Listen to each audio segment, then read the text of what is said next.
എല്ലാവർക്കും ലണ്ടൻ വിശേഷങ്ങളായ സിബിച്ചനിലേക്ക് സ്വാഗതം. ഇംഗ്ലണ്ടിലെ മനോഹരമായ കാഴ്ചകളും വിശേഷങ്ങളുമാണ് ഈ ചാനലിൽ ഉണ്ടാവുക. നമ്മുടെ ചാനൽ സബ്സ്ക്രൈബ് ചെയ്തില്ലെങ്കിൽ എത്രയും വേഗം സബ്സ്ക്രൈബ് ചെയ്യുമല്ലോ.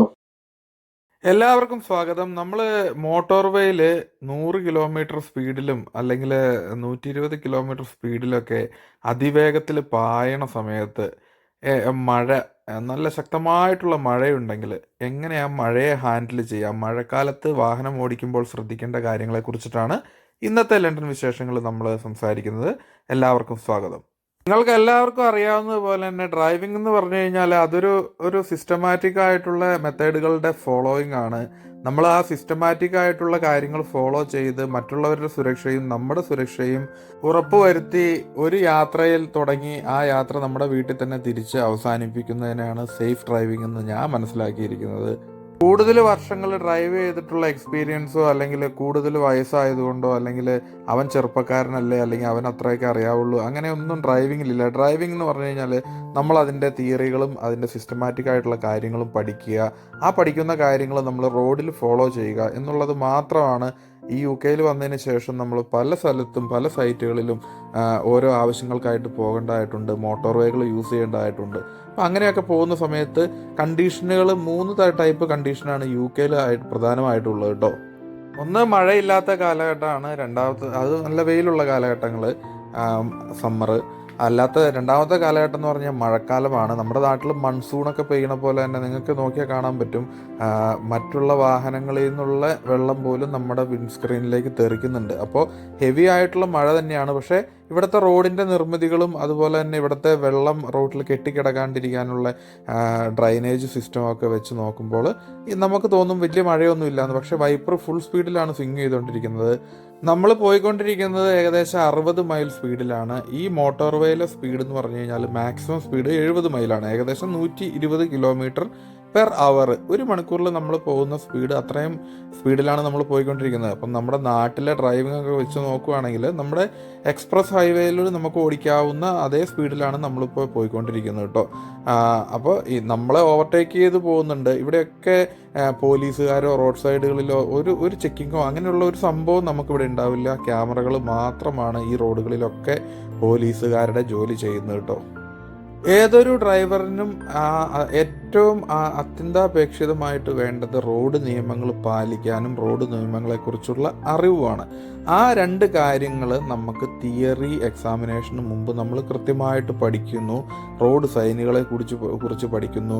ഒരു മോട്ടോർവേയിൽ എങ്ങനെ ഡ്രൈവ് ചെയ്യണം, അതുപോലെ തന്നെ മോട്ടോർവേയിൽ നമ്മൾ എങ്ങനെ ഓവർടേക്ക് ചെയ്യണം, അത് മഴക്കാലത്തായിട്ടുള്ള സീസണിൽ എങ്ങനെ ഡ്രൈവ് ചെയ്യണം എന്നുള്ളതിനെക്കുറിച്ചൊക്കെ നമ്മൾ കൃത്യമായിട്ട് പഠിക്കുകയാണ്. ആ പഠിച്ചതിന് ശേഷം മാത്രമേ നമുക്ക് ലൈസൻസ് പ്രാക്ടിക്കൽ എക്സാമിനേഷന് പോകാൻ പറ്റുള്ളൂ. അപ്പോൾ തന്നെ നമ്മൾ തിയറി പഠിച്ച് നമ്മൾ ഓരോ കാര്യങ്ങളും മനസ്സിൽ ഹൃദിസ്ഥമാക്കിയതിന് ശേഷമാണ് നമ്മൾ ഈ വലിയ വലിയ റോഡുകളിലേക്ക് നമ്മൾ വാഹനമായിട്ട് ഇറങ്ങുന്നത് കേട്ടോ. ഡ്രൈ വെതറിൽ 2 സെക്കൻഡ് ഗ്യാപ്പാണ് നമ്മൾ ഫോളോ ചെയ്യുന്നതെങ്കിൽ വെറ്റ് വെതറിൽ 4 സെക്കൻഡ് ഗ്യാപ്പ് ആയിരിക്കണം നമ്മൾ കീപ്പ് ചെയ്യേണ്ടത്. മുന്നിലത്തെ വാഹനവുമായിട്ട് നമ്മൾ കീപ്പ് ചെയ്യേണ്ട അകലം എന്ന് പറഞ്ഞു കഴിഞ്ഞാൽ 4 സെക്കൻഡ് ഗ്യാപ്പാണ്. ഇനി മൂന്നാമത്തെ കണ്ടീഷനായിട്ടുള്ള ഐസുള്ള കണ്ടീഷനിലാണെങ്കിൽ നമ്മൾ 10 സെക്കൻഡ് കൊണ്ട് വണ്ടി സ്റ്റോപ്പായി വരുന്ന വണ്ടിയുടെ സ്പീഡിൻ്റെ അനുസരിച്ച് 10 സെക്കൻഡ് ട്രാവൽ ചെയ്യുന്ന ദൂരം എത്രയാണോ അത്രയും അകലം നമ്മൾ പാലിച്ചിട്ടാണ് ഡ്രൈവ് ചെയ്യാവുള്ളൂ. മോട്ടോർവേയിൽ നമ്മൾ വാഹനം ഓടിക്കുമ്പോൾ എപ്പോഴും നമ്മളൊരു ആക്സിഡൻറ്റ് പ്രതീക്ഷിച്ച് തന്നെയാണ് വാഹനം ഓടിക്കേണ്ടത്. എല്ലാ സമയത്തും ഏത് ലൈനുകളൊന്നും ഒരു വാഹനവും പെട്ടെന്ന് വെട്ടിച്ച് തിരിക്കുകയോ അല്ലെങ്കിൽ നമ്മുടെ ഫസ്റ്റ് ട്രാക്കിൽ നിന്ന് വേഗം തന്നെ സെക്കൻഡ് ട്രാക്കിലേക്കൊന്നും വെട്ടിച്ചൊന്നും കയറ്റില്ല. സിഗ്നൽ കൊടുത്ത് മിറർ നോക്കി കൃത്യമായിട്ട് ഉള്ള അങ്ങനെയുള്ള കാര്യങ്ങളെല്ലാം നമ്മൾ ഡ്രൈവിങ് തിയറി പഠിക്കുമ്പോൾ പഠിക്കുന്നുണ്ട് കേട്ടോ. ആ തിയറി നമ്മൾ കൃത്യമായിട്ട് പഠിക്കുക. നല്ല അവയർനെസ്സായിട്ട് നല്ല ഉത്തരവാദിത്തമുള്ള ഒരു ഡ്രൈവറായിട്ട് മാത്രമേ നമുക്ക് ഇങ്ങനെയുള്ള മോട്ടോർവേകളിൽ വാഹനം ഓടിക്കാൻ സാധിക്കുകയുള്ളൂ. നമ്മുടെ വാഹനത്തിൻ്റെ മുമ്പിൽ മറ്റൊരു വാഹനമില്ലാതെ നമുക്ക് റോഡ് തുറന്ന് കിടക്കുന്ന റോഡാണെങ്കിലും നമുക്ക് അനുവദിച്ചിട്ടുള്ള സ്പീഡിൽ മാത്രം നമ്മൾ ഓടിക്കുക എന്നുള്ളതാണ് ഏതൊരു ഡ്രൈവർക്കും ആദ്യമായിട്ട് വേണ്ട ക്ഷമ. ക്ഷമയുടെ നെല്ലിപ്പലക നമ്മൾ കാണുമെന്ന് പറയുന്ന പോലെ ക്ഷമയോട് കൂടി മാത്രമേ വാഹനം നമ്മൾ മോട്ടോർ വേയിൽ ഓടിക്കാവുള്ളൂ. ഇപ്പോൾ നമ്മുടെ ഈ മോട്ടോർ വേകളിലെ എല്ലാ ട്രാക്കുകളിലും 70 മാക്സിമം സ്പീഡ്. ഏത് ട്രെയിലർക്കാണെങ്കിലും കാറിനാണെങ്കിലും ജീപ്പിനാണെങ്കിലും ഏത് വാഹനത്തിനാണെങ്കിലും ഈ മോട്ടോർ വേകൾ യൂസ് ചെയ്യാവുന്നതാണ്. മോട്ടോർ വേയുടെ 4 ലൈനുകളും ഉപയോഗിക്കാവുന്നതാണ്. അപ്പോൾ അതുകൊണ്ട് തന്നെ നമ്മൾ ഈ ട്രെയിലറുകൾക്ക് സൈഡിൽ കൂടെ തന്നെ പോകണം, അല്ലെങ്കിൽ വലത് സൈഡിലെ ട്രാക്കിൽ അവർക്ക് പോകാൻ പാടില്ല, അങ്ങനെ ഒന്നുമില്ല. നമുക്കിവിടെ എത്ര വലിയ ക്ലൈമറ്റ് മോശം കണ്ടീഷനാണെങ്കിലും എല്ലാ വാഹനങ്ങൾക്കും എല്ലാ ട്രാക്കും ഉപയോഗിക്കാം. മോട്ടോർ വേകളിൽ നമ്മൾ മഴക്കാലത്ത് നല്ല സ്പീഡിൽ ഓടിക്കുകയാണ്. നമ്മുടെ വണ്ടിൽ ട്രെയിലറുകളും കണ്ടെയ്നറുകളും അതുപോലെ തന്നെ ഹെവി ഡബിൾ കണ്ടെയ്നറുകളൊക്കെ അങ്ങനെയൊക്കെയുള്ള കപ്പിൾ ചെയ്ത് നല്ല നീട്ടത്തിലുള്ള വാഹനങ്ങൾ പോകുന്നുണ്ടാവും. അപ്പോൾ അങ്ങനെയൊക്കെ ടോ ചെയ്ത് പോകുന്ന വാഹനങ്ങൾ സ്വിങ് ചെയ്ത് വരാനുള്ള സാഹചര്യങ്ങളുണ്ട്. അപ്പോൾ അതുകൊണ്ട് തന്നെ മഴക്കാലത്തും കാറ്റുള്ള സമയത്തും നമ്മൾ വാഹനം സ്വിങ് ചെയ്ത് വരും. അതുപോലെ തന്നെ ആ വാഹനങ്ങളിൽ നിന്നുള്ള വഴിയിൽ നിന്നുള്ള വെള്ളത്തിൻ്റെ സ്പ്രേയിങ് നമ്മുടെ വാഹനത്തിലേക്ക് വന്നിട്ട് നമ്മുടെ കാഴ്ച മങ്ങി പോകാനുള്ള സാഹചര്യങ്ങളൊക്കെ ഉണ്ട്. അപ്പോൾ അങ്ങനെയൊക്കെയുള്ള സമയത്ത് നമ്മൾ ശരിക്കും പറഞ്ഞാൽ അലർട്ടായിട്ട് ഡ്രൈവ് ചെയ്യുക, അതുപോലെ തന്നെ സേഫ് ആയിട്ടുള്ള ഗ്യാപ്പ് മെയിൻറ്റെയിൻ ചെയ്യുക എന്നുള്ളതാണ് മെയിൻലി നമ്മൾ ഫോളോ ചെയ്യേണ്ട കാര്യം. എപ്പോഴും നമ്മുടെ വാഹനത്തെ ബ്രേക്ക് ചെയ്ത് നമുക്ക് നിർത്താനുള്ള ഒരു അകലവും, ഇൻ കേസ് നമുക്കൊരു എമർജൻസിയിൽ പുൾ ഔട്ട് ചെയ്യണമെങ്കിൽ തന്നെ നമ്മുടെ ലെഫ്റ്റ് സൈഡിലോ റൈറ്റ് സൈഡിലോ വാഹനമില്ലാത്ത ഒരു സേഫ് കണ്ടീഷനിലേക്ക് നമ്മൾ എത്രയും വേഗം മൂവ് ചെയ്യുക എന്നുള്ളതാണ് മഴക്കാലത്ത് ചെയ്യേണ്ട ഏറ്റവും ഫസ്റ്റ് കാര്യം. അപ്പോൾ നമ്മുടെ ട്രാക്ക് ഫ്രീ ആണെങ്കിൽ നമ്മൾ ആ ട്രാക്കിൽ അനുവദിച്ചിട്ടുള്ള സ്പീഡിൽ കൂടെ പോവുക. നമ്മുടെ ലെഫ്റ്റ് ട്രാക്കിലോ റൈറ്റ് ട്രാക്കിലോ വാഹനങ്ങൾ ഉണ്ടെങ്കിൽ അവരുമായിട്ടുള്ള ഗ്യാപ്പും സേഫായിട്ട് മെയിൻറ്റെയിൻ ചെയ്ത് നമ്മൾ പോവുക. എത്രയും പെട്ടെന്ന് സുരക്ഷിതമായിട്ടുള്ള കണ്ടീഷനിലേക്ക് നമ്മൾ നമ്മുടെ വാഹനത്തെ മാറ്റുക എന്നുള്ളതാണ് മഴക്കാലത്ത് നമ്മൾ സേഫ് ഡിസ്റ്റൻസ് ഏറ്റവും കൃത്യമായിട്ട് ഫോളോ ചെയ്യേണ്ടതെന്ന് വെച്ച് കഴിഞ്ഞാൽ കൃത്യമായ അകലം പാലിക്കുക എന്നുള്ളത് തന്നെയാണ്. സ്പീഡ് മെയിൻറ്റെയിൻ ചെയ്യുക എന്നുള്ളതും തന്നെയാണ്. മറ്റൊരു കാര്യം, നമ്മൾ മോട്ടോർ വേകൾ ഉപയോഗിക്കുമ്പോൾ മോട്ടോർ വേകളിൽ 4, 5, 6 ലൈനുകൾ ഉണ്ടാവും. അപ്പോൾ നമുക്ക് കൃത്യമായിട്ട് പോകേണ്ട ട്രാക്ക് ഏതാണെന്ന് നമ്മൾ ഒത്തിരി പുറകിൽ നിന്ന് തന്നെ ഏകദേശം ഒരു 2 മൈലോ 3 മൈലോ പുറകിൽ നിന്ന് തന്നെ നമ്മൾ ട്രാക്ക് ഐഡൻറ്റിഫൈ ചെയ്യുകയും ആ ട്രാക്കിലേക്ക് നമ്മൾ ഇൻഡിക്കേറ്ററും കണ്ണാടി നോക്കുക, അതിനുശേഷം ഇൻഡിക്കേറ്റർ കൊടുക്കുക, അതിനുശേഷം നമ്മൾ സൈഡ് ചേഞ്ച് ചെയ്യുക. ലെഫ്റ്റ് സൈഡിലെ ട്രാക്കാന്ന് കരുതി ഓവർടേക്ക് ചെയ്യാൻ പാടില്ല എന്നുള്ള നിയമങ്ങളൊന്നുമില്ല. ലെഫ്റ്റ് സൈഡിൽ കൂടെ നമുക്ക് ഓവർടേക്ക് ചെയ്ത് തന്നെ പോവാം. കാരണം അനുവദിച്ചിട്ടുള്ള സ്പീഡിൽ മാത്രമേ ഡ്രൈവ് ചെയ്യാവുന്നുള്ളൂ എന്ന് മാത്രം. നമുക്ക് നമ്മുടെ ട്രാക്ക് പിടിച്ച് പോവാം. നമ്മുടെ ട്രാക്കിൽ സുരക്ഷിതമായിട്ടുള്ള ഒരു ട്രാക്കാണ്. ഡ്രൈവ് ചെയ്യാനുള്ള അവസരം ഉണ്ടെങ്കിൽ നമുക്ക് ഡ്രൈവ് ചെയ്ത് പോവാം. പിന്നെ ഈ യൂറോപ്പിലെ മോട്ടോർ വേകളിൽ ഒന്നും നിങ്ങൾക്ക് പരസ്യങ്ങളുടെ ഫോർഡിങ്ങുകളോ അല്ലെങ്കിൽ കടകളുടെ അഡ്വർടൈസ്മെൻറ്റോ അങ്ങനെ ഒരു കാര്യങ്ങളും നമുക്ക് കാണാനുണ്ടാവില്ല. മരങ്ങളും ചെടികളും മാത്രമേ ഉണ്ടാവുള്ളൂ. റോഡ് കൺസ്ട്രക്ഷൻ നടക്കുന്ന സമയത്ത് തന്നെ കൃത്യമായിട്ടുള്ള ഒരു മണ്ണ് ബാക്ക് ഫില്ലിങ്ങും അതുപോലെ തന്നെ മരങ്ങളുടെ തൈകൾ കൊണ്ടു നട്ട് റോഡിൻ്റെ പണിയൊക്കെ തീരാറാവുമ്പോഴേക്കും മരങ്ങളൊക്കെ അത്യാവശ്യം പൊങ്ങി പിന്നീട് ഓരോ വർഷങ്ങൾ കഴിയും തോറും ഇതുപോലെ നല്ല മനോഹരമായിട്ടുള്ള കാഴ്ചകളാണ് ഇടത് സൈഡിൽ ഉണ്ടാവുക. മരങ്ങൾ മാത്രമേ നമുക്ക് കാണാൻ പറ്റുള്ളൂ. ഇതെല്ലാം പൂക്കളൊക്കെ ആയി കഴിയുമ്പോൾ, സ്പ്രിങ് ആയി കഴിയുമ്പോൾ വളരെ മനോഹരമായിട്ടുള്ള കാഴ്ചകളാണ് ഇത്. അപ്പോൾ നമ്മളിപ്പോൾ മോട്ടോർ വേയിൽ നിന്ന് ഡീവിയേറ്റ് ചെയ്യാമെന്ന് കരുതുക. ആ വരുന്ന സ്പീഡിൽ തന്നെയാണ് നമുക്ക് ട്രാക്ക് സെലക്ട് ചെയ്യേണ്ടത് കേട്ടോ. നമ്മൾ കൃത്യമായിട്ടുള്ള ട്രാക്ക് സെലക്ട് ചെയ്ത് പിടിച്ചിട്ടാണ് നമ്മൾ പോരുന്നതെങ്കിൽ മഴയാണെങ്കിലും തണുപ്പ് ഐസാണെങ്കിലും ഏത് കണ്ടീഷനാണെങ്കിലും നമ്മുടെ ട്രാക്ക് ലൈൻ ചൂസ് ചെയ്യണത് നമ്മൾ മറക്കരുത്. കൃത്യമായിട്ട് നമ്മൾ ഐഡൻറ്റിഫൈ ചെയ്ത് എത്രയും പെട്ടെന്ന് തന്നെ ഗൂഗിൾ മാപ്പ് പറയുന്നതോ അല്ലെങ്കിൽ വെയ്സ് ആപ്ലിക്കേഷനോ പറയുന്ന ഇൻസ്ട്രക്ഷൻ അനുസരിച്ച് നമ്മൾ ട്രാക്കിലേക്ക് മാറുക. ഇപ്പോൾ നമ്മൾ മോട്ടോർ വേയുടെ റെഗുലേഷൻസ് കഴിഞ്ഞു. ഇപ്പോൾ മോട്ടോർ വേ മാറിയിട്ട് നമ്മൾ ചെറിയ റോഡിലേക്ക് കയറി 2 ലൈൻ ട്രാഫിക്കാണിത്, ഡ്യുവൽ കാരേജ് എന്ന് പറയും.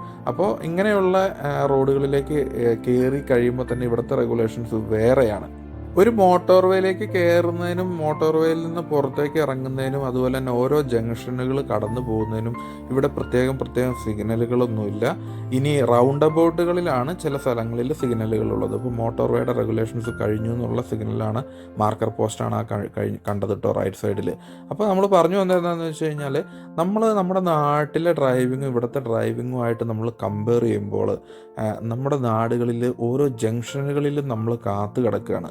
എത്രയോ മണിക്കൂറുകളാണ് നമ്മൾ ജംഗ്ഷനുകളിൽ കാത്തു കിടക്കുന്നത്. ഇവിടെയൊക്കെ നമ്മൾ ചെയ്യേണ്ടത് എന്താണെന്ന് വെച്ച് കഴിഞ്ഞാൽ ബൈപ്പാസുകൾ പണിത് കൊടുക്കുകയല്ല ചെയ്യേണ്ടത്, ഫ്ലൈ ഓവറുകൾ പണിത് കൊടുക്കുകയാണ് ചെയ്യേണ്ടത്. ബൈപ്പാസുകളിൽ വീണ്ടും ഇതുപോലെ തന്നെ ഒരു ബ്ലോക്ക് വരാനും അങ്ങനെയുള്ള സിഗ്നലുകൾ കാത്തു കിടക്കാനൊക്കെയുള്ള ബുദ്ധിമുട്ടുകളുണ്ട്. ഫ്ലൈ ഓവറുകളോ അണ്ടർപാസുകളോ ആണെങ്കിൽ നമുക്ക് സുഖമായിട്ട് ആ വരുന്ന അതേ ഒഴുക്കി തന്നെ നമുക്ക് ഡ്രൈവ് ചെയ്ത് ഓരോ ഏരിയകളും കടന്ന് സിമ്പിളായിട്ട് കടന്നു പോകാവുന്നതാണ്. ഒരു റോഡിലേക്ക് നമ്മൾ പ്രവേശിച്ച് കഴിഞ്ഞ് കഴിഞ്ഞാൽ ആ റോഡിൽ നോൺ സ്റ്റോപ്പിംഗ് എന്ന് പറഞ്ഞിട്ടുള്ള മാർക്കിംഗ് ഉണ്ടെങ്കിൽ നമ്മൾ എമർജൻസിയിലല്ലാതെ വേറെ ഏതൊരു കണ്ടീഷനാണെങ്കിൽ പോലും നമുക്ക് വാഹനം നിർത്താൻ പാടുള്ളതല്ല. ഇതൊക്കെ നോൺ സ്റ്റോപ്പിംഗ് ആണ്. അപ്പോൾ നമ്മൾക്ക് ഒരു സ്ഥലത്തു നിന്ന് സ്റ്റാർട്ട് ചെയ്ത് വേറൊരു സ്ഥലത്ത് കൃത്യമായിട്ട് എത്താനായിട്ട് നമുക്ക് സാധിക്കുന്നു എന്നുള്ളതാണ് ഇതിൻ്റെ ഏറ്റവും വലിയ അഡ്വാൻറ്റേജ്. അനാവശ്യമായിട്ട് വാഹനങ്ങൾ പാർക്ക് ചെയ്യുന്നത് ഇതുപോലെ ഇടത് സൈഡിൽ പാർക്കിംഗ് പ്ലേസുകൾ ഉണ്ടാവും. അപ്പോൾ നമ്മൾ ലോങ് ഡ്രൈവ് ഒരു 2 മണിക്കൂറൊക്കെ കണ്ടിന്യൂസ് ഡ്രൈവ് ചെയ്തതിന് ശേഷം ഇതുപോലെ ഏതെങ്കിലും ഒരു പാർക്കിംഗ് സ്പോട്ടിൽ കയറി കുറച്ച് നേരം റെസ്റ്റ് എടുക്കുക, അതിനുശേഷം വീണ്ടും ഡ്രൈവ് ചെയ്യുക. അങ്ങനെയാണ് ഇവിടുത്തെ തിയറി പഠിപ്പിക്കുന്നത്. നമ്മൾ ഒരു ഒറ്റ സ്ട്രെച്ചിൽ 2 മണിക്കൂറാണ് കാറ് ഡ്രൈവിങ് ചെയ്യാൻ പാടുള്ളൂ എന്നാണ് ഇവിടുത്തെ തിയറി നമ്മളെ പഠിപ്പിക്കുന്നത്. ഈ 2 മണിക്കൂർ നമ്മൾ ഡ്രൈവ് ചെയ്യുമ്പോഴേക്കും ഏകദേശം നമ്മൾ 200 കിലോമീറ്ററോളം നമ്മൾ കവർ ചെയ്യും. അപ്പോൾ 200 കിലോമീറ്റർ നമ്മൾ ഒരൊറ്റ സ്ട്രെച്ചിൽ വണ്ടി ഓടിച്ച് കഴിയുമ്പോൾ നമ്മൾ മനുഷ്യനല്ലേ വയ്യാണ്ടാവും. അപ്പോൾ നമ്മൾ ഏതെങ്കിലും ഒരു സർവീസസിൽ നിർത്തി റെസ്റ്റ് എടുക്കുക, അതിനുശേഷം വീണ്ടും യാത്ര തുടരുക. എത്ര വലിയ മോട്ടോർവേ ആണെങ്കിലും എത്ര ചെറിയ നാരോ റോഡാണെങ്കിലും നമ്മൾ ഫോളോ ചെയ്യേണ്ടത് നിയമങ്ങളാണ്. റോഡ് നിയമങ്ങളും റോഡ് സംസ്കാരമാണ്. സിഗ്നലുകളെ ഫോളോ ചെയ്യുക, നമുക്ക് അനുവദിച്ചിരിക്കുന്ന സ്പീഡുകളെ ഫോളോ ചെയ്യുക. നമുക്ക് ഇപ്പോൾ നമ്മുടെ ഫ്രണ്ടിൽ വാഹനങ്ങളില്ലെങ്കിലും നമുക്കിവിടെ അനുവദിച്ചിരിക്കുന്ന സ്പീഡിൽ മാത്രമേ വാഹനം ഓടിക്കാവുള്ളൂ. നമ്മൾ നാട്ടിലൊക്കെ ഫോളോ ചെയ്യണമെന്ന് വെച്ചാൽ നമ്മുടെ ഇത് കണ്ടില്ലേ, ഇവിടെ നിന്ന് ഫ്രണ്ടിലോട്ട് ഒരൊറ്റ വാഹനം പോലും ഇല്ല. അപ്പോൾ നമ്മളിപ്പോൾ ഇവിടെ അനുവദിച്ചിരിക്കുന്ന സ്പീഡ് എന്ന് പറഞ്ഞാൽ 30 മൈൽസ് പെർ അവറാണ്. സ്പീഡിൽ മാത്രമേ വാഹനങ്ങൾ ഓടിക്കുകയുള്ളൂ. അതുപോലെ തന്നെ ഓരോ ബൈ റോഡുകളിൽ നിന്നും ഒരു വാഹനങ്ങൾ പോലും വേഗം ഇടിച്ചു കയറി നമ്മുടെ റോഡിലേക്ക് കാത്തു നിൽക്കുന്നുണ്ട്. റൈറ്റ് സൈഡിൽ ഓരോ വാഹനങ്ങൾ ഇതുപോലെ കാത്തു നിൽക്കും. അപ്പോൾ നമുക്ക് അനുവദിച്ചിരിക്കുന്ന സ്പീഡുകൾ നമ്മൾ കൃത്യമായിട്ട് ഫോളോ ചെയ്യാനായിട്ട് നിർബന്ധിതരാണ്. അല്ലെങ്കിൽ നമ്മളിവിടെയൊക്കെ ഫൈൻ കൊടുക്കേണ്ടത് ക്യാമറയാണ്. പോലീസുകാരൊന്നും ഇല്ല ഇവിടെ. ഉത്തരവാദിത്തമുള്ള ഒരു ഡ്രൈവറെ തിയറികൾ പഠിപ്പിച്ച് അവന് റോഡിലെ നിയമങ്ങൾ പാലിച്ച് ഡ്രൈവ് ചെയ്യാൻ വേണ്ടിയിട്ടുള്ള ഒരു കൾച്ചർ ഉണ്ടാക്കിയെടുക്കുന്നു. അത്രേ ഉള്ളൂ. അതാണ് ഇവരുടെ ട്രാഫിക് സംസ്കാരം. നമ്മളിപ്പോൾ വലിയൊരു ഹമ്പാണ് ഈ കാണുന്നത്. ഒരു സ്കൂളിൻ്റെ ഏരിയയിലേക്ക് എത്തുകയാണ്. അപ്പോൾ അവിടെ നിന്ന് തന്നെ സ്പീഡ് നമ്മൾ റെഡ്യൂസ് ചെയ്തുന്നു. സ്കൂളിൻ്റെ അടുത്തുള്ള ഹമ്പ് ചാടി, സ്കൂളാണ്, കുട്ടികൾ വട്ടം ചാടും എന്നൊക്കെയുള്ള രീതിയിലുള്ള ഇതുണ്ട്. ഇനി സ്കൂൾ ടൈം ആയി കഴിഞ്ഞ് കഴിഞ്ഞാൽ ഇവിടുത്തെ റോഡിൽ സ്കൂട്ടികൾക്ക് ക്രോസ് ചെയ്യാൻ വേണ്ടിയിട്ട് ഇതായി ഇടത് സൈഡിൽ നിൽക്കണ പോലെ ഒരാൾ ഒരു സ്റ്റോപ്പും അവരുടെ ഡ്രസ്സൊക്കെ കണ്ടു കഴിഞ്ഞാൽ തന്നെ ഇവർ ചന്ദ്രൻ പോകാമെന്ന് തോന്നിപ്പോകും. അതുപോലത്തെ ഉള്ള ഹൈ വിസിബിലിറ്റി വെസ്റ്റൊക്കെ ഇട്ടിട്ടാണ് അവർ വരുന്നത്. നമ്മുടെ നാട്ടിൽ ഈ സ്റ്റുഡൻസ് പോലീസ് റോഡിൽ നിൽക്കുന്നുണ്ടല്ലോ, അതുപോലെ തന്നെ ഇവിടെ ഒരു സ്റ്റാഫാണ്, സ്കൂളിൻ്റെ ഒരു സ്റ്റാഫാണ് ഹൈ വിസിബിലിറ്റി വെസ്റ്റൊക്കെ ധരിച്ചിട്ടാണ് അവർ നിൽക്കുക. അവർ കൃത്യമായിട്ട് അവർ റോഡിലേക്ക് പട്രോളിങ്ങിന് കയറി നിന്ന് കഴിഞ്ഞ് കഴിഞ്ഞാൽ വാഹനങ്ങൾ നിർത്തി സ്റ്റോപ്പ് ചെയ്ത് കൊടുത്തോളണം എന്നാണ് നിയമം. അപ്പോൾ അതാണ് തിയറി നമ്മളെ പഠിപ്പിക്കുന്നത്. നമ്മളത് ഫോളോ ചെയ്യാൻ ബാധ്യസ്ഥരുമാണ്. അപ്പോൾ ലണ്ടൻ വിശേഷങ്ങളിൽ മറ്റൊരു വിശേഷവുമായിട്ട് വീണ്ടും കാണാം. മറ്റൊരു യാത്രാ വിവരണങ്ങളുമായിട്ട് വീണ്ടും കാണാം. അതുവരെ എല്ലാവരോടും ബൈ. നമ്മുടെ ചാനൽ സബ്സ്ക്രൈബ് ചെയ്തിട്ടില്ലെങ്കിൽ എത്രയും വേഗം സബ്സ്ക്രൈബ് ചെയ്യുക. അതുപോലെ തന്നെ മറ്റുള്ളവർക്ക് ഷെയർ ചെയ്ത് കൊടുക്കുക. അപ്പോൾ വീണ്ടും കാണാം. ബൈ. Thank you.